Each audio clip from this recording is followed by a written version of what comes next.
Queridos amigos de FESOFI, hola a todos. Soy José Antonio Herraiz, de la Asociación Filatélica Zaragozana y de la Real Academia Hispánica de Filatelia e Historia Postal. Lamentablemente, la Exposición Nacional Exfilna 2020 no va a ser presencial debido a la epidemia de coronavirus, pero al menos tenemos la oportunidad de estar juntos aprovechando las ventajas que nos ofrece la tecnología, y espero que esta breve conferencia sea un buen ejemplo de ello. El tema que voy a desarrollar está muy relacionado con las actuales circunstancias y su título lo podéis ver ya en vuestras pantallas: Plegarias contra la peste y algo más. Trata sobre una de las grandes epidemias de peste que tuvo lugar en Europa en el siglo XVIII, la peste de Marsella del año 1720, la que se cumplen ahora justo 300 años. Y también las curiosas repercusiones que esto tuvo desde el punto de vista postal en nuestro país. Bien, voy a intentar combinar en una misma presentación un poco de historia, otro poco de historia postal, algo de normativa, referencias de archivos y de prensa de la época. Y espero que os guste y que paséis un muy buen momento filatélico. A partir de este momento, la duración prevista de mi intervención es de 15 minutos. En la parte derecha de la pantalla podréis ver un cuadro que representa a San Roque intercediendo ante la Virgen para la curación de los apestados de Marsella. El autor es Jacques-Louis David, y San Roque nos va a acompañar a lo largo de toda la presentación, es uno de nuestros protagonistas. Y comenzamos con la historia. En el año 1720, una epidemia de peste asoló la ciudad de Marsella tras la llegada de un barco que se llamaba Grand Saint-Antoine. Era un barco comercial que llegaba de Oriente Medio con un cargamento con mercancías que venían infectadas. En la parte inferior a la izquierda veis una foto del puerto antiguo de Marsella, y a la derecha la reproducción de lo que pudo ser el Grand Saint-Antoine o un barco de similares características, un barco comercial de la época. En el mapa que estáis viendo he reproducido el viaje del barco desde que salió de Trípoli, en el actual Líbano, hizo escala en Chipre y se dirigió en primera instancia a Marsella. Pero a mitad del recorrido, el capitán ya se dio cuenta que había algo que no iba bien. Algunos miembros de la tripulación comenzaron a enfermar y alguno de ellos murió en el propio barco. Y con el temor de que el barco no fuese autorizado a entrar en el puerto de Marsella y salvar el cargamento, el capitán decidió ir al puerto de Livorno para ver si ahí era posible la descarga. El barco fue rechazado y no tuvo más remedio que volver a Marsella. El día 25 de mayo de 1720 es el día oficial de la entrada de ese barco en el puerto, y tras algunas gestiones la mercancía pudo descargarse. A partir de ese momento es cuando se desencadena todo el desastre. En el mes de agosto la situación ya era crítica, había miles de muertos. El problema se extendió también en la región de Provenza, que es la que circunda la ciudad de Marsella. En el mes de noviembre el foco ya pudo empezar a ser controlado, pero las consecuencias eran ya catastróficas y irreparables. Mientras tanto, en España, la Gaceta de Madrid publicó el día 3 de septiembre las primeras noticias sobre este asunto. Tras algunos comentarios sobre las medidas que se habían tomado en ciudades próximas a Marsella como Aviñón y Aix-en-Provence, aparecía la siguiente información que os leo a continuación. Desde la semana pasada se están haciendo rogativas en todas las iglesias de esta corte para implorar el divino auxilio, a fin de que se preserve esta monarquía del contagio de la peste que se ha encendido en Marsella. Y ayer tarde se hizo procesión general con asistencia de los tribunales desde Santa María de la Almudena a la iglesia parroquial de San Sebastián, llevando la sagrada efigie de San Roque como especiales abogados contra esta epidemia. Bien, lo que acabamos de leer es la crónica de una procesión con la efigie de San Roque. Bien, el recurso, la invocación a San Roque, San Sebastián, Santa María, San Miguel, era habitual en momentos de epidemia en la tradición católica. Por cierto, veis que hay una frase que he señalado en color rojo con asistencia de los tribunales. Es un detalle importante y luego podremos comprobar por qué esto viene así, esta asistencia de tribunales. ¿Qué hacían ahí? Lo veremos. Bien, en 1720 en España reinaba Felipe V. Era el primer rey de la dinastía Borbón y había llegado a España en 1700, en el año 1700. Había nacido en Versalles, era francés y era nieto del famoso Luis XIV. Bien, él ya se consideraba español, pero al ser de origen francés siempre seguía con bastante atención la actualidad en Francia. Bien, y todo este preámbulo nos lleva a esta carta que vamos ahora a analizar, en la cual veis en la parte superior un lema que pone por el rey. Esto quiere decir que estamos ante una carta de correo oficial. Va dirigida al venerable deán y cabildo de la Iglesia Catedral de Burgos. Y en la parte inferior a la izquierda veréis lo que popularmente llamamos un sello negro. Esto era una marca de franquicia que se había empezado a utilizar a partir de la reincorporación a la corona de la Real Renta de Correos en el año 1716. Vamos a verla un poco más de cerca, ahí la tenéis. Desgraciadamente, pues en la carta la marca fue impresa de manera un poco borrosa, pero a la derecha podéis ver una reconstrucción bastante aceptable. Y la marca sello negro había sido autorizada como signo de franquicia postal por una Real Orden fechada el día 7 de diciembre de 1716 y que podéis encontrar su texto completo en los Anales de Correos. Bien, aquí tenéis la carta, la cubierta y su interior. Es un pliego único, es decir, no hay constancia de que hubiera algún otro pliego en su interior. Es un detalle importante también por lo que luego podremos ver. En la cubierta ya hemos visto que figura ese sello negro y un poco más arriba podréis ver lo que llamamos un sello seco. Lo vamos a ver con más detalle a continuación. Y en el interior tenemos ese texto que en la parte baja lleva una firma Yo el Rey. Aquí tenemos ese sello seco que lleva las grandes armas del rey, es decir, es el rey quien firma la carta. El sello seco se ponía mediante un cuño de metal sobre un trozo de papel, en el que llamamos popularmente la oblea, y ese trozo de papel iba sobre una especie de masa que se había extendido, una masa que, si nos fijamos bien, en este caso, sería de un color rojo o rojo granate. El resultado es ese relieve con las armas aquí, pues bueno, se ve, se intuye que son esas grandes armas del rey, ese gran escudo real con todos los signos de la monarquía española y más precisamente del rey Felipe V. Y este es el texto de la carta con una típica caligrafía del siglo XVIII. Se lee muy bien, pero por si acaso lo que he hecho es esta transcripción para que la podamos leer todos con mayor comodidad.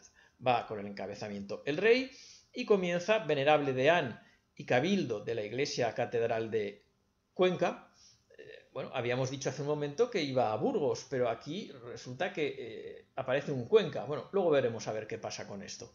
Continuamos. Habiéndose verificado noticias de estar la ciudad de Marsella infeccionada de mal contagioso, he resuelto se hagan públicas rogativas a Dios, implorando el patrocinio de María Santísima y de los santos San Miguel, San Sebastián y San Roque, para que pidan a Dios libere a la Francia de tanto mal y preserve de él a mis dominios.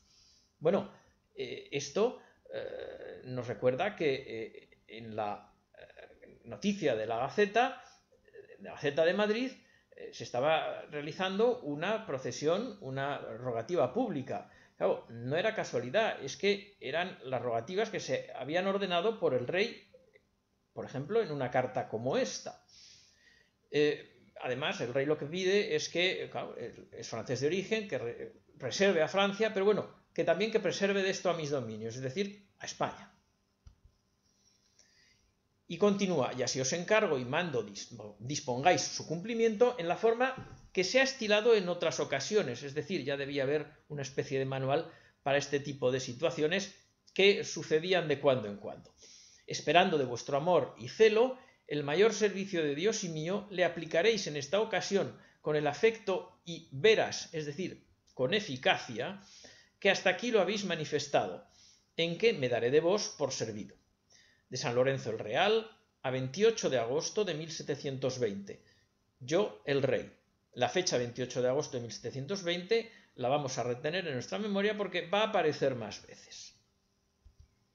Bueno, y la palabra Cuenca, ya nos hemos dado cuenta que es un error.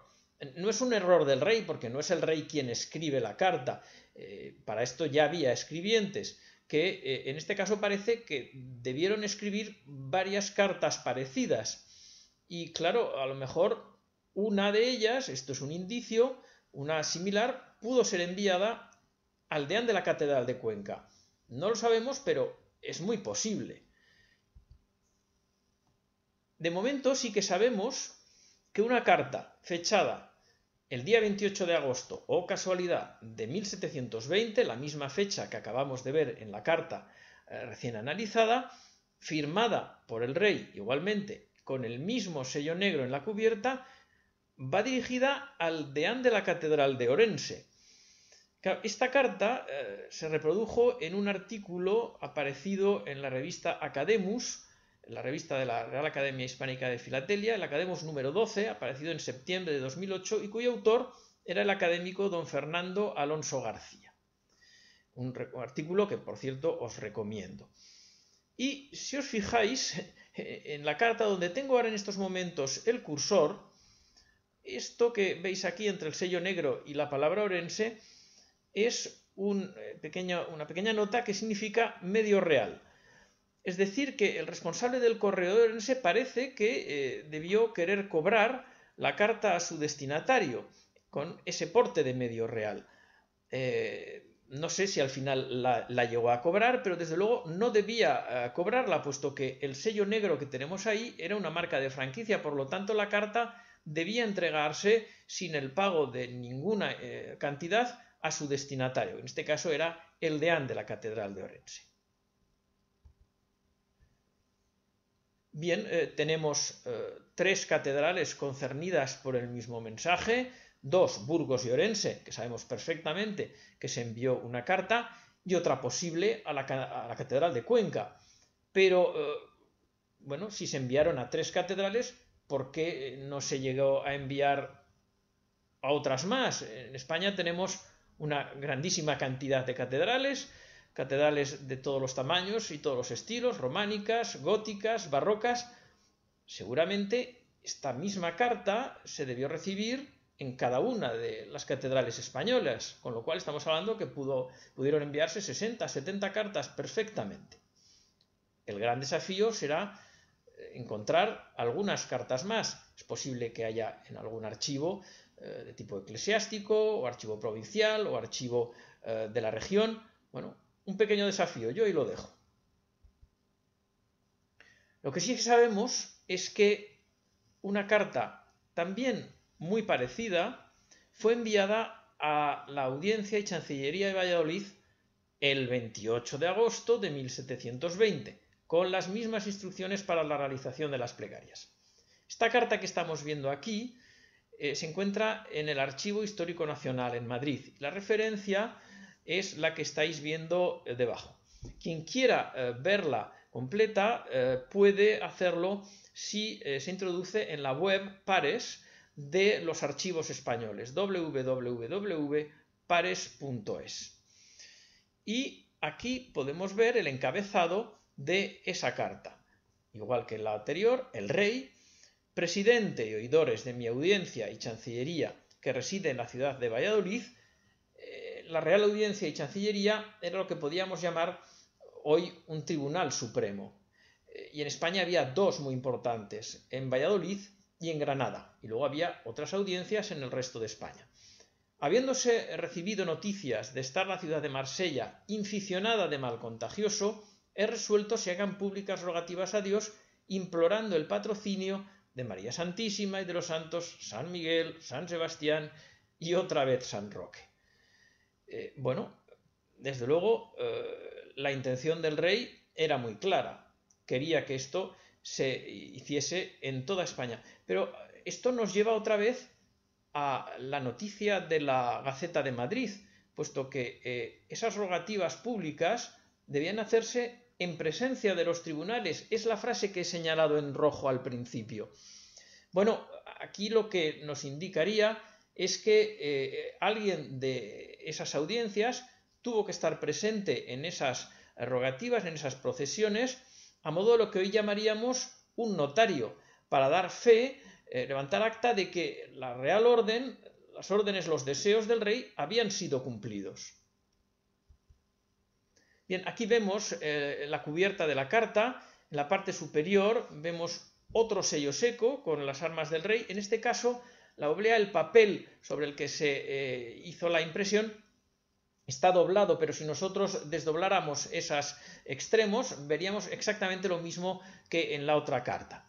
Aquí hay una ausencia de sello negro y, bueno, la carta pudo ser enviada tal cual porque no había ningún problema para la Real Audiencia de Valladolid, porque esta audiencia disponía de franquicia, de derecho de franquicia propio, que había sido otorgado en la misma Real Orden en la que se había tratado el asunto del sello negro. Entonces, si fue así, desde luego en Valladolid no se pagó ni un maravedí por recibir la carta. Hay otra posibilidad que nos indica nuestro siempre admirado David González Corchado, y es que la carta fuese enviada en un sobre, en un gran sobre, junto con otros documentos, y a lo mejor en ese sobre sí pudo estamparse el sello negro.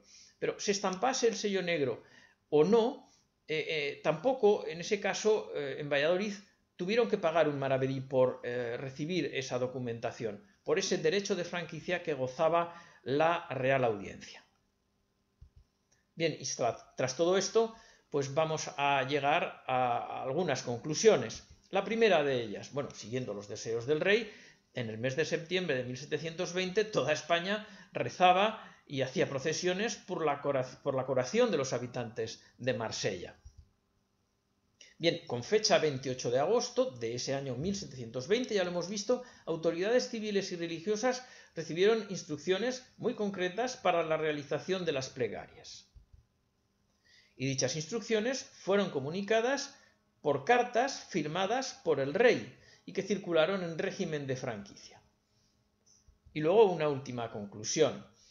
A pesar del muy probable efecto benéfico de las plegarias, que, oye, nunca están de más, en ese mismo año 1720 se creó la llamada Junta Suprema de Sanidad. Es decir, en aquel momento el rey y sus ministros, y supongo que gran parte de los españoles, se daban cuenta de que, bien, era importante hacer a lo mejor esas plegarias, pero había que hacer algo más. De ahí el título de esta conferencia, plegarias y algo más.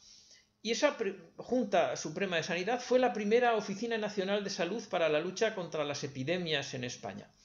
Y desde luego ese año fue bastante eficaz porque la peste de Marsella no llegó a tocar España. En el mes de agosto ya se habían dado las primeras instrucciones para que en todos los puertos del Mediterráneo que tenían una conexión con Marsella no se dejase entrar a ningún barco que resultase sospechoso. En aquellos años los puertos, los barcos eran un lugar ideal para que se produjese un brote de cualquier tipo de epidemia. Y bien, hasta aquí nuestra conferencia. Espero que hayáis pasado un momento agradable. Os deseo lo mejor. Espero que todo esto pues pase muy pronto y que el año que viene podamos estar juntos de nuevo en la Exposición Nacional Exfilna 2021, allá donde se celebre. Espero que bueno, podamos llegar a ello todos y con felicidad.